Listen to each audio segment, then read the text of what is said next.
تو کوشش یہی کرو بھائی, ہم صحت مند ہیں, ہم سب ٹھیک, سب کیا چل رہا ہے, اوکے کی رپورٹ چل رہی ہے. جب کوئی پوچھا کرے کیا حالات ہیں, بولو سب اوکے کی رپورٹ ہے. رپورٹ کا لفظ میں اس لیے استعمال کرتا ہوں کہ رپورٹوں پہ لوگوں کو یقین ہوتا ہے.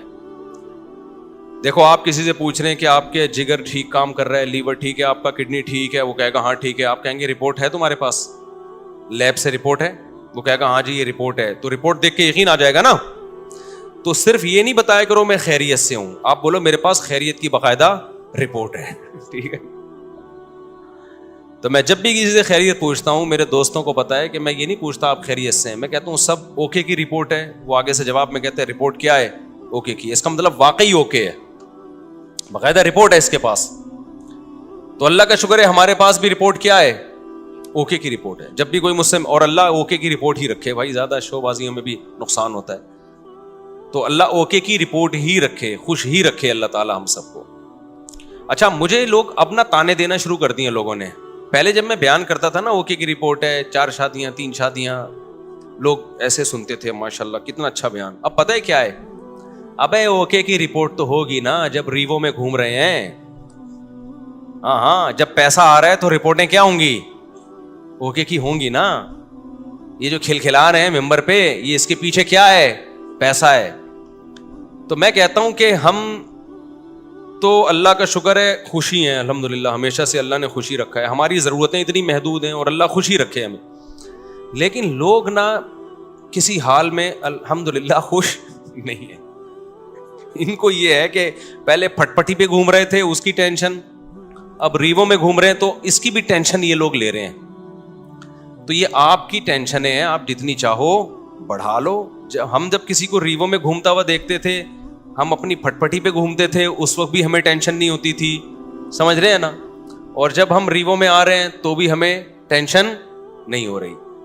آپ کو پہلے بھی ٹینشن تھی کہ مفتی صاحب پھٹ پٹی میں گھومتے ہیں اور باتیں 4 شادیوں کی کرتے ہیں. میری پھٹ پٹی بائک دیکھی آپ لوگوں نے, ایسی ایسی بائکیں میں نے رکھی ہیں نا جن کے ماڈل ہی ختم ہو چکے ہیں, یعنی مارکیٹ میں بھی نہیں ملتی.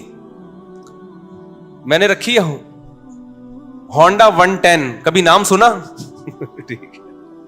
ہونڈا 110 روزانہ صبح, بائک کی بات کر رہا ہوں, دھکا لگتا تھا اس کو. ہم اس وقت اس سے زیادہ خوش تھے جتنے اب ہیں. میرا جو بچپن سے میرے ساتھ ہے نا وہ مجھے زیادہ جانتے ہیں, وہ مجھے بہت اچھی طرح جانتے ہیں. ہمیشہ میری باتیں کروڑوں کی رہی ہیں اور دکان میرے پاس پکوڑوں کی رہی ہے. اللہ کا شکر ہے میرے ساتھ جو میرے بچپن کے دوست ہیں وہ جانتے ہیں پیسوں کی تو ہمارے کبھی بات ہی نہیں کی ہم نے, نہ پیسہ کمانے کی کبھی فکر کی ہے. تو پھر ہم نے گاڑی جب میں نے خریدی نا FX, پرانا ماڈل جس کی چھت پچکی ہوئی تھی, 40,000 قسطوں پہ میں نے گاڑی لی تھی. 40,000 قسطوں پہ, 3,000 منتھلی قسط تھی. لوگ کہتے تھے اتنی سستی قسطوں پہ کہاں سے مل گئی. جب گاڑی دیکھ کے کہتے تھے مفتی صاحب کسی نے آپ کو چونا لگا دیا ہے, یعنی اس پہ بھی مہنگی ہے. اسی میں ہم رشتے لینے جا رہے ہوتے تھے تیسری شادی کے. اس کو کہتے ہیں دکان پکوڑوں کی اور باتیں کرو. خوشی خوشی جاتے تھے, خوشی خوشی. اسی گاڑی کو دیکھ کے رشتے ریجیکٹ بھی ہوتے تھے, ٹھیک ہے نا. پھر بھی ہم اب سے زیادہ خوش تھے الحمدللہ. اب سے جتنے اب خوش ہیں اس سے زیادہ خوش تھے. تو نہ ہم FX میں ہم پریشان تھے. میں تو اس پہ خوش ہو رہا تھا یار ہماری اوقات تو FX کی بھی نہیں ہے. 40,000 قسطوں پہ منتھلی. وہ خریدی کیوں میں نے, میرے پاس سہراب موٹر سائیکل تھی. سہراب کا نام سنا ہے؟ اچھا, اصل میں میرے پاس تھی GTO 125. میرے والد صاحب کا جب انتقال ہوا نا, پیسے ملے, ہم نے کہا آپ گاڑی ہلکی نہیں رکھے. ہمارے شوق ہمیشہ سے بادشاہوں والے رہے ہیں. اس وقت کراچی میں GTO 125 کاواساکی سے بہتر کوئی بائک نہیں ہوتی تھی. جو کراچی کے لوگ ہیں وہ جانتے ہیں, سب سے لگژری بائک یہی تھی. تو میں نے وہ خریدی تھی اور اس کو میں نے 20,000 کلومیٹر تک چلایا ہوگا کم از کم, کیونکہ 70 کلومیٹر تو جامعۃ الرشید آنے جانے کی ڈرائیو تھی میری نیول کالونی سے. ایسی لگژری بائک ہم نے رکھی ہوئی تھی. پیسہ بچاتے نہیں تھے ہم, اس کی ٹنکی میں ہی جو بھرنے میں پیسہ لگتا تھا. تو ہم نے ہمیشہ سے سوچا کیا ہے, اوپر ہی کا سوچا ہے. جس کو بچانے کی فکر ہوتی ہے نا وہ مالدار بننے کا شوق ہوتا ہے, وہ ٹینشن لیتا ہے. ہمیں مالدار بننے کا شوق شروع سے الحمدللہ تھا ہی نہیں. ہم نے کہا جو ہے یار انجوائے کرو لائف کو, بیویاں بھی رکھو, بائکیں بھی رکھو, ٹھیک ہے نا, اور کھاؤ بھی اچھا. 3 چیزیں ہمیشہ سے خاندانی رکھنے کی کوشش کی ہے میں نے. ایک, شادی پہ خرچ کرو. دوسرا, خوراک ہمیشہ ٹائٹ ہے میری, ایسی خاندانی خوراک. بھائی زبان کی لذت جو ہے اس کا کوئی آلٹرنیٹ نہیں ہے. خوراک پہ کمپرومائز ہی نہیں کیا, ہمیشہ اچھا کھایا ہے الحمدللہ. میں کھاتا تھا نا مدرسے میں, جو طلبہ سمجھتے تھے بڑا ہی لینڈ لارڈ ہے کوئی, قرضے مانگ رہے ہوتے تھے مجھ سے, قرضے. اور جس وقت جس چیز کا دل چاہا کھا لیا. جتنے پیسے ہیں نا کھا لو بس, ٹھیک ہے, بچانے کے کیا کرنا ہے یار. تو ہم نے بائک رکھی ہوئی تھی, جب میں پیٹرول ڈالتا تھا اس میں ٹینکی بھرنے میں ٹائم لگتا تھا, لوگ دیتے پتہ نہیں کون لینڈ لارڈ ہے یہ, حالانکہ بس وہ پیٹرول ہی کے ٹوٹل پیسے ہیں, اب ختم. بچایا کچھ نہیں, کیونکہ ہمیں مالدار بننے کا بالکل بھی شوق نہیں تھا. اسی طرح پھر کیا ہوا ہے کہ جب وہ ابا کی وراثت ملی, ہم نے GTO 125 خریدی اور پیسے کاروبار میں لگا دیے کہ چلو جی منتھلی ارننگ ہوگی. وہ میں نے واقعہ کئی بار سنایا ہے, سارے پیسے کاروبار میں ڈوب گئے. لوگ الحمدللہ جس کو دیتا گیا وہ لے کے بھاگتے رہے الحمدللہ. اس کے پھر مجھے نتیجہ یہ نکلا کہ پراٹھے میں چھوڑ نہیں سکتا تھا, تو بائک مجھے بیچنی پڑ گئی اپنی. سمجھ میں آ رہی ہے بات؟ اب خوراک میں اور بائک میں جب ٹکراؤ ہوگا تو بائک کو قربان کر دو, خوراک کو قربان مت کرو. اچھا بچے بھی تھے گھر میں, ان کے بھی خرچے تھے. بائک بیچ کے پھر ہم نے سستی بائک خریدی سہراب. اب پتہ نہیں آتی, اتوار بازار نہیں ویسے پرانی.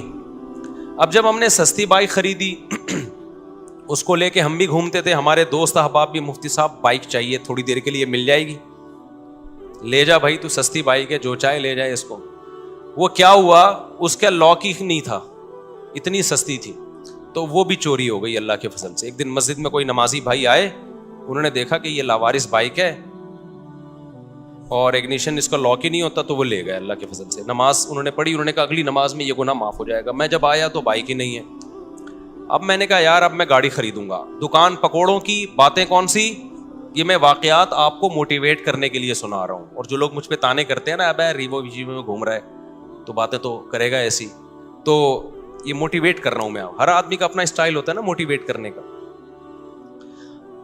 تو میں نے کہا اب سہراب چلی گئی ہے, اب ہم کیا لیں گے, گاڑی ہی لیں گے. 4 پہیوں پہ آئیں گے بھائی, یہ بائکیں بہت ہو گئی. 4 پہیوں پہ آئیں کہاں سے, 25,000 کی سہراب خریدی تھی, وہ بھی چوری ہو گئی. تو اب ہم کیا کریں گے بھائی. پھر ہم نے کیا کیا, میں نے کہا کہ ایک دوست سے, بھائی یہ جو اشارہ کر رہے ہیں بیٹھ جائیں نا, جو کھڑے نہ ہو. تو میں نے کیا کیا, میں نے کہا کہ اب میں گاڑی خریدوں گا. گاڑی کہیں مل نہیں رہی تھی, تو پھر ایک شاگرد کے پاس سے 40,000 قسطوں پہ مل گئی گاڑی ہمیں, FX. 4 ٹائر اس کے پنچر تھے, چھت اس کی نیچے پچکی ہوئی تھی. ہم وہ جنازہ اٹھا کے لے آئے گھر میں. تو اب میں مسجد کا امام ہوں, تو بہت سارے مریدین نے مل کے نا ٹھک ٹھک ٹھک اس کو بنانا شروع کر دیا. پیسے نہیں لگائے, یوں کیا, چھت اوپر ہو گئی اس کی. FX میں یہ بڑی بات ہے کہ ڈینٹنگ پینٹنگ کا زیادہ, ہاتھ سے ہی ڈینٹنگ پینٹنگ کا کام ہو جاتا ہے اس میں. تو بہرحال ہمیں اس کی خوشی تھی کہ گاڑی آ گئی ہمارے پاس, رشتے مانگنے میں آسانی ہو گئی ہمیں. تو اس میں تھوڑے تھوڑے تھوڑے تھوڑے تھوڑے تھوڑے پیسے لگا کے میں نے کیا کیا, بالآخر اب میں نے کہا یہ بہت بہت کام نکال رہی تھی وہ. میں نے کہا جیسے کسی نے مجھے پہنائی ہے تو اب یہ کسی اور کو پہنا دو آپ. یہی حل ہوتا ہے پرانی چیزوں کا. بیوی کے علاوہ جتنی بھی پرانی چیزیں آپ اب کیا کر دو, دوسرے کو پہنا دو. میں نے کہا بہت تھک گیا ہوں اس پہ, سارے پیسے اسی میں لگ رہے تھے.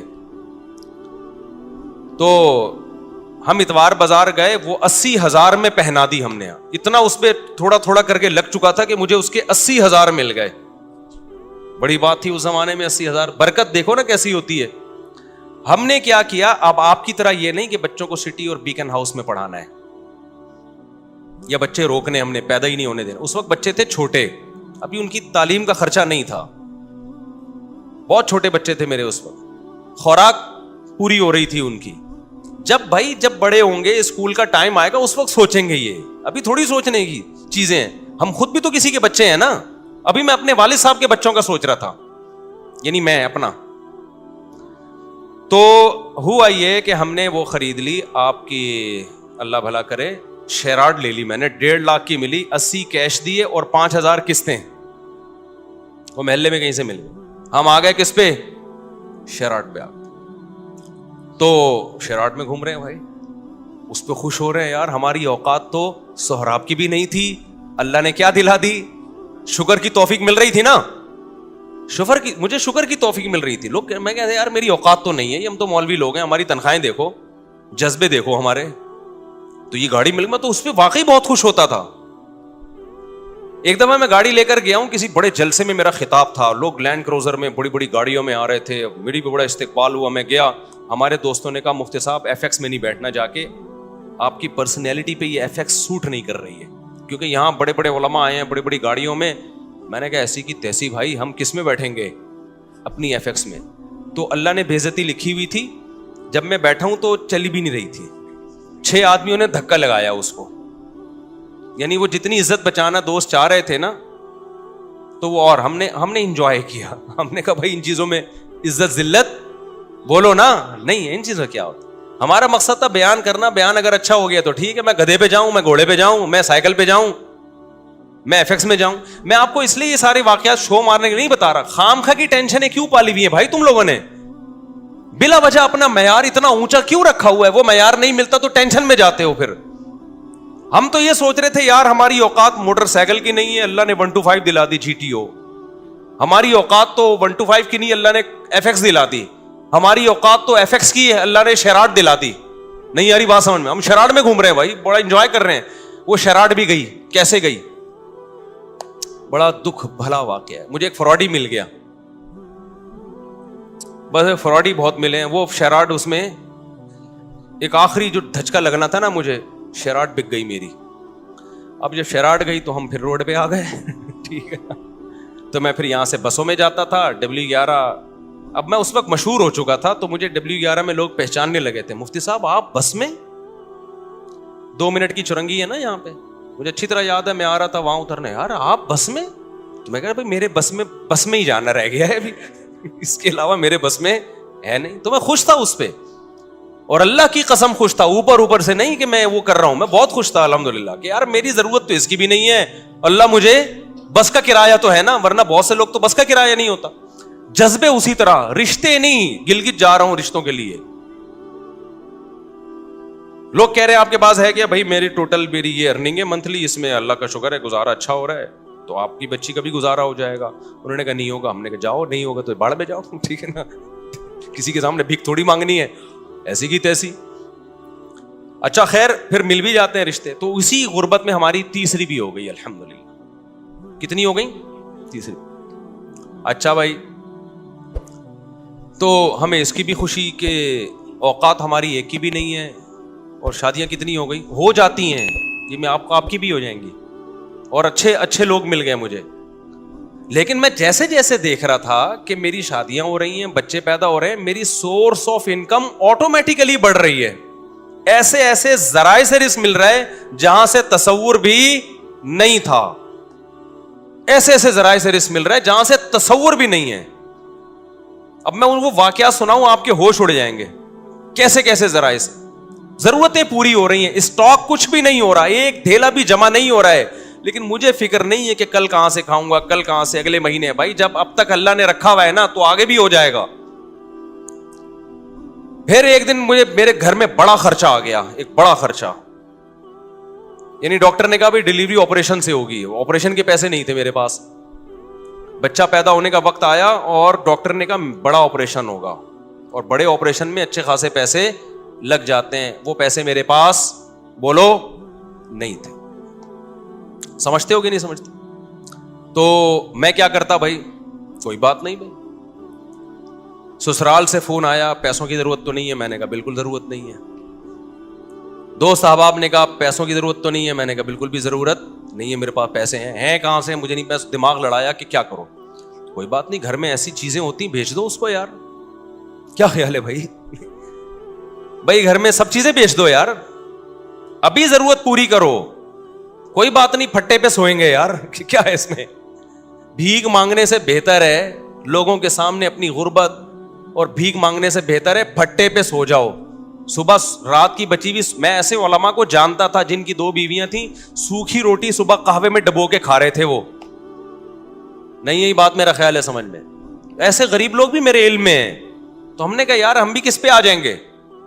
تو اب میں نے غور لڑایا تو مجھے ایک بکری نظر آئی اپنی, ایک اضافی. میں اس کے پاس گیا, اس سے میں نے معذرت کی. وہ ایک اضافی چیز تھی, اس کی طرف دماغ نہیں جا رہا تھا میرا. میں نے کہا میں آپ سے معذرت چاہتا ہوں, آپ کو بھیٹ چڑھانا پڑ گیا ہے مجھے. ٹھیک ہے, سمجھ میں آ رہی ہے بات. اللہ کا کرنا یہ ہوا کہ ہمارے ایک دوست آئے, بہت ہی قریبی جگری دوست. انہوں نے مجھے کچھ پیسے قرض میں دے دیے بغیر مانگے. ان کو پتا تھا کہ یار مفتی صاحب کا ابھی کیس ہے, ابھی اچانک ان کے لیے پیسوں کا انتظام کرنا مشکل ہوگا. وہ آئے, انہوں نے مجھے پیسے دیے. تو میں نے کہا بھائی میرا تو یہ تھا کہ کل بکری بیچوں گا اور یہ اپنے گھر کے سارا سامان بیچ کے, جو بھی بک سکتا ہے بیچ کے میں ان کے قرضہ ادا کر دوں گا. تو وہ مجھے خود دے کے چلے گئے. وہ معاملہ تو نمٹ گیا, بچہ ہو گیا الحمدللہ. وہ بچہ ماشاء اللہ اچھلتا کودتا ہے. قرآن اب تو بڑا ہو گیا. اس کو نہیں پتا, اس کو بھی یہ واقعہ نہیں پتا کہ تو کیسے پیدا ہوا ہے. گھر والوں کو بھی نہیں پتا, یہ بھی بتا دوں, میرے گھر والوں کو بھی معلوم نہیں, میرے سسرال کو بھی پتا نہیں. یہ پہلی دفعہ میں آپ کے سامنے شیئر کر رہا ہوں. اور یہ بھی اس لیے شیئر کر رہا ہوں کہ لوگ بہت تانے دیتے ہیں آج کل نا, الٹی الٹی باتیں بہت کر رہے ہیں میرے خلاف. تو میں نے کیا کیا, وہ ایک صاحب ہمارے قریبی دوست تھے. یہ نہیں کہ ان کے سامنے میں کہ پیسے ہی نہیں ہیں, یوں ہے یار. بعض دفعہ پیسے آدمی ایسے نہیں مانگ رہا ہوتا, رونا شروع کر دیتا ہے, اس سے اگلا خود ہی سمجھ جاتا ہے کہ پیسے نہیں. خیر جی, انہوں نے مجھے لون دیا قرضہ کہ کل دے دینا. اچھا قرضہ بھی ایسا کہ میں نے کہا کل میں دے دوں گا. جب انہوں نے بہت اصرار کیا میں نے کہا ٹھیک ہے, فوری تو جمع کرا رہے. میں نے کل میرے یہی تھا کہ اگلے دن کیا ہوا ہے کہ میں نے کہا بکری بھی اور یہ سب چیزیں بیچنے کے لیے میں نے بات کی. وہ میرے پاس آئے اور میں نے کہا آپ کا قرضہ آپ کو انشاءاللہ مغرب تک مل جائے گا واپس. انہوں نے کہا مجھ سے مجھے نہیں چاہیے. وہ دوست تھا, وہ کہتا ہے میں نے کبھی آپ کو کوئی گفٹ نہیں دیا, یہ میری طرف سے گفٹ ہے. میں نے کہا بھائی آپ کو واپس لینا پڑے گا. کیا میں کسی کا باپ بھی نہیں دے سکتا, نہیں لوں گا واپس. میں اندر اندر سے جتنا خوش ہو رہا تھا یہ میں جانتا ہوں, اور کون جانتا ہے؟ اللہ جانتا ہے. اندر سے جو میں خوش ہو رہا تھا نا, کہ میری اتنی بڑی ٹینشن اس نے کیا کر دی, دور کر دی. اور ایک ایسے آدمی نے جس سے کبھی گفٹ اور تحفے تحائف کا کوئی لین دین زندگی میں رہا ہی نہیں ہے. یعنی ایسا ہوتا ہے نا کہ بعض لوگ ہوتے ہیں جو تبادلے چل رہے ہوتے ہیں, ایک ایسا آدمی. تو میں اس کو بار بار اصرار کیا. اب کیا ہوا ہے کہ میرا دل تو چاہا کہ میں بے تحاشا شکر ادا کروں اس کا, لیکن میں نے شکر بھی زیادہ ادا نہیں کیا. پوچھو کیوں؟ اگر میں اپنی خوشی کا اظہار کرتا نا اس کے سامنے کہ میں بہت خوش ہوں, اس کے ذہن میں یہ بات آتی کہ یہ بیچارہ بہت غریب ہے تبھی اتنا خوش ہو رہا ہے, وطن اتنی رقم پہ کوئی اتنا زیادہ خوش بولتے کیوں نہیں ہے. میں سمجھا پا رہا ہوں اپنی بات. نارملی شکریہ ادا کیا میں نے, دعائیں بہت کی پھر اس کے لیے اللہ سے گڑ گڑا کہ اللہ اس نے میری اتنی بڑی ٹینشن دور کر دی, تو اس کے مال میں برکت دے, اس کے رزق میں برکت دے. اس کو کیا پتا کہ اس نے میرے ساتھ کیا ہے. لیکن میں نے اس کا زبان سے زیادہ شکریہ ادا نہیں کیا, کیونکہ آپ کسی کو ایک اماؤنٹ دیں اور وہ بچھا چلا جائے, اس کے دل میں آ سکتا ہے کہ لالچ پیدا ہو گئی, یہ دوبارہ بھی نکلوانا چاہ رہے ہیں. اس کے دل میں آ سکتا ہے اچھا یار ہمیں تو پتہ نہیں تھا ان کے مالی حالات اتنے خراب چل رہے ہیں, یہ اتنی سی رقم پہ اتنا خوش ہو جائیں گے. لیکن میں نے دعائیں اس کے لیے بہت. جب اللہ نے میری مالی حالات اچھے کر دیا, بہت اچھے حالات ہیں, پھر میں نے اس کو یہ واقعہ سنایا. میں نے کہا آپ نے جو 12 سال پہلے میرے ساتھ تعاون کیا تھا نا, آپ کو نہیں پتا تھا آپ نے کتنی بڑی خدمت کی, لیکن میں نے اتنی دیر آپ کے لیے بیٹھ کے دعائیں مانگی, اتنا بڑا احسان کیا آپ نے میرے اوپر. میں نے کہا اس وقت میں نے اس لیے شو نہیں کیا کہ آپ سمجھتے پتہ نہیں یار یہ کیا چل رہا ہے مارکیٹ میں, سمجھتا ہے کہ نہیں سمجھتا ہے. تو ایسے ہماری زندگی میں بہت کچھ آتا رہا. بہت سے رشتے ہمارے ریجیکٹ ہو گئے کہ جی اتنا تولہ سونا, اتنا. ہم نے کہا جاؤ اتنے تولے سونا. انہوں نے کہا قرض لے لیں. میں نے کہا ہم جب بچہ بیمار تھا تو ہم نے قرض نہیں لیا یار, تو ہم اب شادی کرتے ہوئے قرض لیتا ہوا اچھا لگے گا؟ آدمی لوگ بولیں گے ہماری ایک ایک نہیں ہو رہی ہے, چوتھی کے لیے قرضے مانگ رہے ہیں. یہ تو عیاشی ہے نا.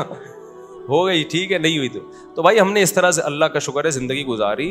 میں نہیں کہہ رہا کہ ہم سے کبھی کوئی اس بارے میں ہو سکتا ہے کچھ استغنا کے خلاف کام ہو گئے ہوں تو, لیکن مقصد آپ کو بتانے کا یہ ہے کہ ہم اس وقت بھی خوش تھے, اس وقت بھی خوش تھے. اول تو میں کہتا ہوں ڈاکٹروں کے پاس آپ ایسے ہاسپٹل میں لے کے کیوں جا رہے ہو بچوں کو جہاں آپریشن ہوتا ہے؟ یہ بڑا مسئلہ آج کل ڈاکٹروں نے بنا دیا, یہ خرچہ خامخواہ کے ذمے لگا دیا آپ کے. خیر, بچے بڑے ہوتے گئے تو سارے خرچے پورے ہوتے گئے الحمدللہ. اب رپورٹ جو چل رہی ہے 15.16 کی رپورٹ چل رہی ہے, تو اب تک بھی سارے خرچے پورے ہو رہے ہیں. اور پھر چوتھی تو میری اب ہوئی ہے نا. لوگ کہتے ہیں اب تو مولوی صاحب ریوو میں گھوم رہے ہیں تو شادیاں تو ہوں گی. بھائی 3 جو تھیں وہ اس حالت میں تھوڑی تھیں. تو جب آپ بچانے کی فکر کرتے ہو, دولت مند بننے کی کوشش کرتے ہو, تو اسٹریس میں جاتے ہو. آپ کی بیسک ضرورتیں پوری ہوتی رہیں, خوش رہو, اللہ مزید پوری کرتا رہے گا, خوشیاں آتی رہیں گی, ٹینشنیں ختم ہوتی رہیں گی. اور میں اب بھی لوگوں کو کہتا ہوں کہ یہ جو میرے حالات ہیں کسی بھی وقت تبدیل بھی ہو سکتے ہیں. ایسی حالت اللہ کر دے, آزمائش میں ڈال دے کہ کھانے کو روٹی نہ رہے, اللہ بچائے ہمیں ایسی آزمائش, لیکن ہو سکتا ہے. پھر اس پہ یہ کوئی نہیں کہے کہ اچھا اتنی شادیاں, اتنے بچے, کھانے کو روٹی نہیں ہے. کوئی بات نہیں, ایک بچے میں بھی اللہ روزی چھین سکتا ہے اور 20 بچوں میں بھی اللہ روزی چھین سکتا ہے. آپ کو اللہ پہ یہ ایمان رکھنا ہے کہ رزق کا تعلق اولاد کے ہونے یا نہ ہونے سے, بیویوں کے ہونے یا نہ ہونے سے نہیں ہے. ہم نے ایسے لوگ بھی دیکھے 4 بیویاں خوش ہیں, اور ایسے بھی دیکھیں ایک بیوی کو کھلانے کے پیسے نہیں ہیں, اور ایسے کنوارے بھی دیکھیں کہ شادی نہیں کرتے پیسہ بچانے کے لیے, پھر بھی دیوالیہ ہو گیا ان کا. تو اللہ اگر عذاب دینا چاہے گا, ایک بچے کو ٹینشن بنا دے گا, اس کے کھلانے کے پیسے نہیں ہوں گے, اور کھلانے پہ آئے گا تو درجنوں بچوں کو بھی لگژری لائف دے دو گے تم. تو کبھی نسل مت روکو یہ سوچ کے کہ میں کھلاؤں گا کہاں سے. یہ پیغام ہے جو میں نے دینے کے لیے نا اتنی لمبی کہانی سنائی ہے آپ کو. یہ سچی کہانی ہے, یہ جھوٹی کہانی نہیں ہے. سمجھتا ہے کہ اس دور میں مجھے یاد ہے میرے پاس کمپنیوں کے اونر آتے تھے کہ آپ اپنا نام دے دیں اور ہم آپ کو اتنے % کمیشن دیں گے, صرف نام دے دیں آپ. مجھے لوگوں نے کہا مفتی صاحب آپ کا شہد کا بزنس ہے, آپ ایک دفعہ اناؤنس کر دیں.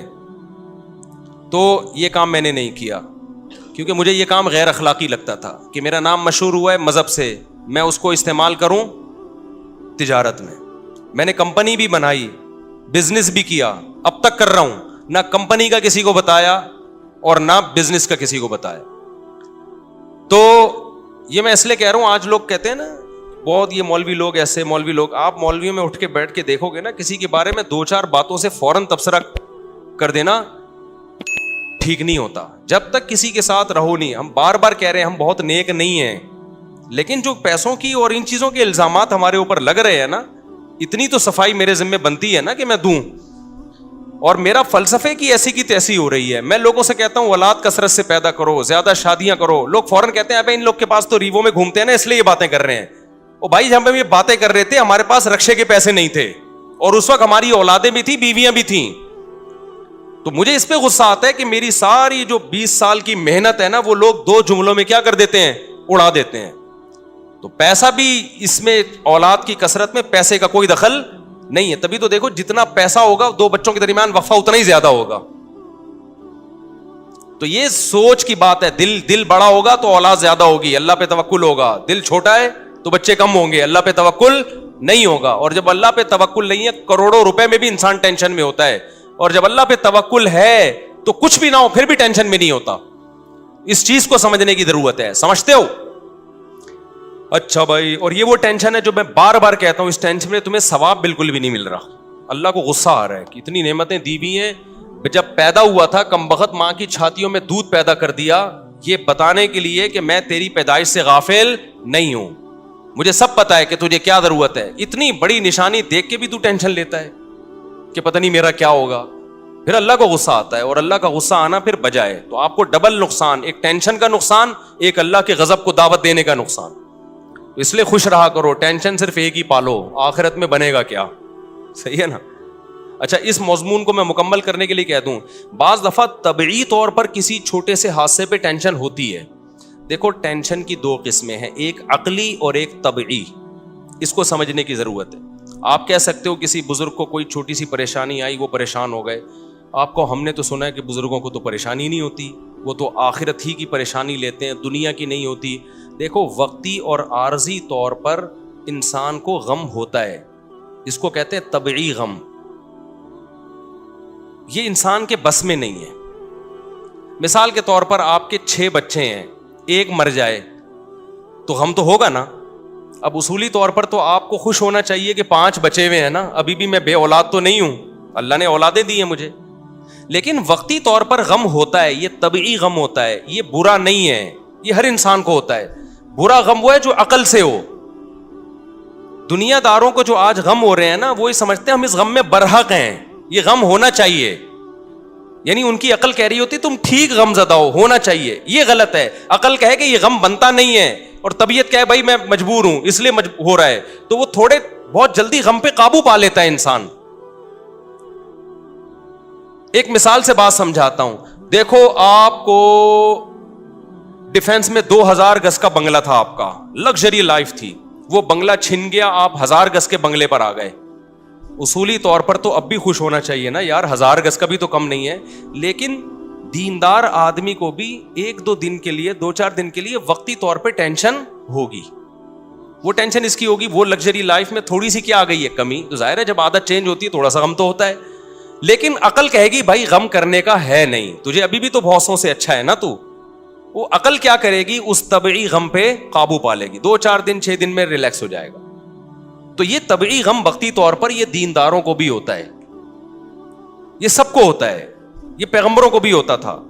دنیا دار کو کیا ہوتا ہے, اس کی عقل کہتی ہے کہ میرے ساتھ غلط ہوا ہے, میں 2000 میں رہتا تھا, میں 1000 کا بندہ نہیں ہوں, یہ میری انسلٹ ہے, میری توہین ہے. اس کی عقل کہہ رہی ہوتی ہے تیری انسلٹ ہوئی ہے, تیری توہین ہوئی ہے, تیرے ساتھ غلط ہوا ہے.